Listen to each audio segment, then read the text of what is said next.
Voici le bonheur. Tu viens au monde et tes parents font en sorte que tu grandisses dans de très bonnes conditions. Tout va bien, tu as tout ce dont tu as besoin. Tu manges, tu dors, tu as tes jouets, tes vêtements, tu es au calme.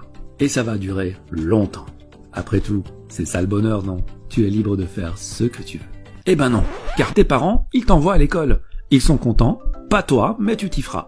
Tu te lèves donc chaque jour à 6h30 pour arriver à l'heure. Tu suis les cours pendant 7 heures, on te donne des devoirs, tu étudies pour passer des examens. Et chaque semaine, tu reçois une récompense pour tes efforts, le week-end. Ce processus se répète tous les jours, toutes les semaines, tous les mois pendant 20 ans, en estimant que tu ne redoubles pas et que tu finisses à l'université. Après tout ce temps, tu as ton diplôme. Tu deviens la fierté de tes parents, de tes professeurs, de tes amis, car on t'a toujours dit qu'avoir un diplôme était synonyme de réussite. Ça y est, tu as enfin réussi. Tu peux désormais te reposer et faire tout ce dont tu as envie durant le reste de tes jours.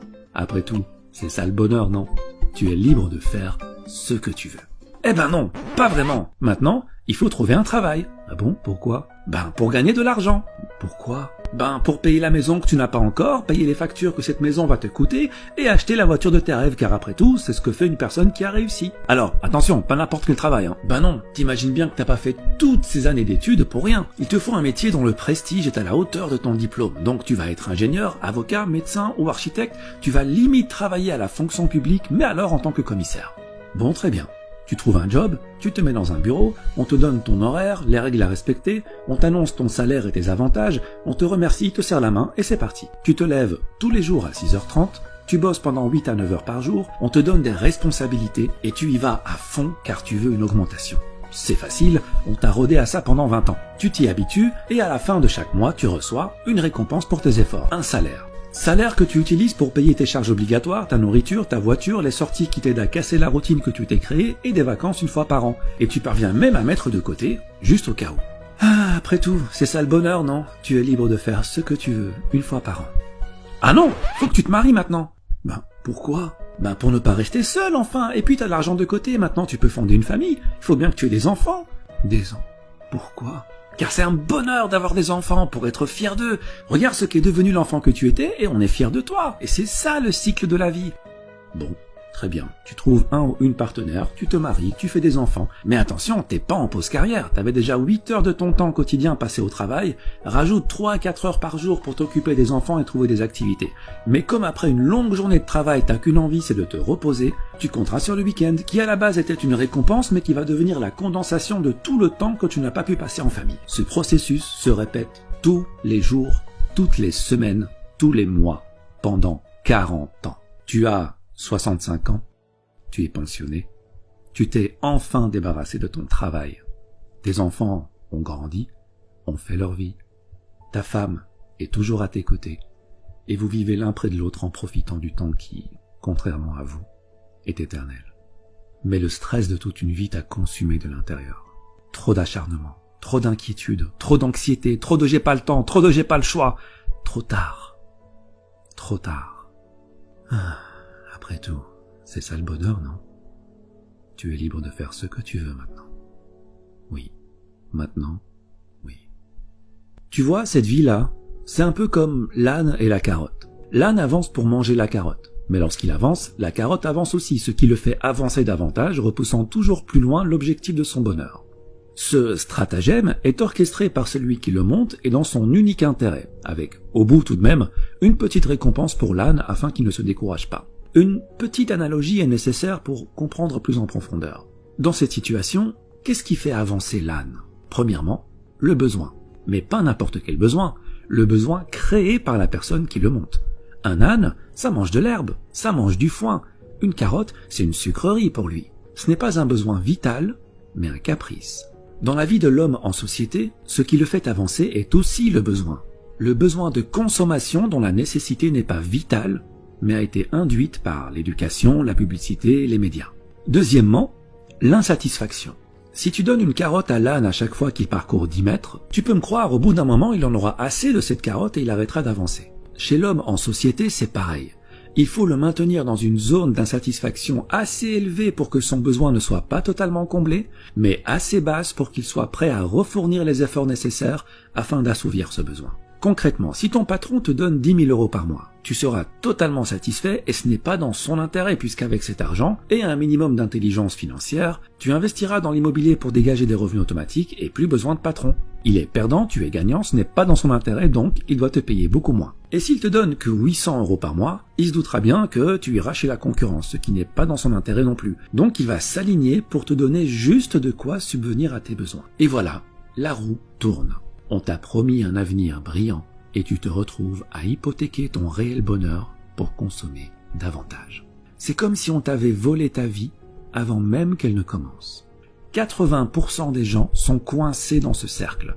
Et je dis coincés car la plupart n'aiment pas leur vie, n'aiment pas leur quotidien. Ils le trouvent malsain, mais ils disent « Ouais mais bon, si tout le monde fait comme ça, c'est que ça fonctionne, c'est que c'est la bonne manière de faire. » Ah ben oui, si tu lis les livres que tout le monde lit, tu ne pourras que penser comme tout le monde. Écoute, c'est normal que tout le monde fasse comme ça puisque tout le monde va à la même école. Celle où clairement le bonheur et l'épanouissement personnel ne font pas partie du programme. Celle où on ne t'apprend pas à être autre chose qu'un âne qui troque sa paix et sa santé pour une carotte. Mais que veux-tu? L'homme préfère en général un monde connu et malsain plutôt qu'un monde sain mais inconnu. Bon d'accord, mais alors, que faire? Eh bien le plus important, c'est d'être satisfait. Pas forcément de ce qu'on a, mais de ce qu'on est. Et je ferai une vidéo sur l'importance de l'être par rapport à l'avoir. En gros, si tu fais partie de ces 20% de gens qui sont heureux dans leur métro, boulot, dodo et qui, pour rien au monde, ne changeraient leurs habitudes, c'est bingo, tu as compris la vie et je souhaite de tout cœur que le bonheur que tu ressens se perpétue. Par contre, si tu fais partie des 80% de personnes qui ont cette routine malsaine mais confortable alors qu'elle ne va pas dans l'intérêt de leur bonheur personnel, pose-toi la question. Qu'est-ce qui te rendrait vraiment heureux? Quitter ton job? Devenir ton propre patron? Vivre au soleil? Passer du temps en famille? Avoir une meilleure santé? Une fois que tu as trouvé ton pourquoi, une fois que tu as trouvé ce qui te rendrait plus épanoui, et j'insiste sur ton épanouissement, pas celui de tes parents, pas celui de tes professeurs, pas celui de ton patron, tu vas mettre toutes les chances de ton côté pour devenir cette personne. Car rappelle-toi que dans la vie, tu as le choix. Tu peux choisir de rester à accumuler 7 ans de ta vie devant la télé, car oui, à raison de 2h30 par jour sur 65 ans de vie, t'arrives à 7 ans. Tu peux aussi choisir de rester 15 ans à faire défiler les stories sur ton téléphone, comme tu peux choisir d'utiliser ce temps à te perfectionner dans ce que tu veux être. On dit que 50 heures de pratique dans un nouveau domaine peut déjà produire d'excellents résultats. Il faut jusqu'à 50 000 heures de pratique pour devenir un maître en la matière qui peut changer le monde. Mais en moyenne, 500 heures de pratique te permettront largement d'acquérir une nouvelle compétence, de la maîtriser et de pouvoir l'enseigner. Cela représente 13 semaines à raison de 38 heures par semaine, ce qui fait à peu près 3 mois et demi à plein temps. Si en 3 mois et demi, tu peux acquérir une nouvelle compétence et la maîtriser, combien pourrais-tu en acquérir sur 40 ans de carrière? Et des compétences, des opportunités, des champs de carottes, t'en as à la pelle. Donc voilà ce que tu vas faire. Tu vas arrêter la procrastination, car le temps passe vite et un jour arrivera où il n'y aura plus de lendemain. Tu vas sortir des rangs et marcher sur le chemin le moins fréquenté. Ton chemin, pas celui des autres. Celui qui te rend libre, celui que tu as choisi pour toi. Tu seras seul, c'est normal. Tu perdras le soutien de certains, c'est normal. Mais tu seras enfin ce que tu as toujours voulu être. Tu suivras enfin cette petite voix à l'intérieur de toi qui t'a toujours appelé en vain et que tu as enfin décidé d'écouter. Et c'est ça le bonheur. Être notre véritable nous, tout simplement. Il y a un temps de vie qui t'est donné dès la naissance. La question n'est pas combien de temps. Ça, personne ne le sait.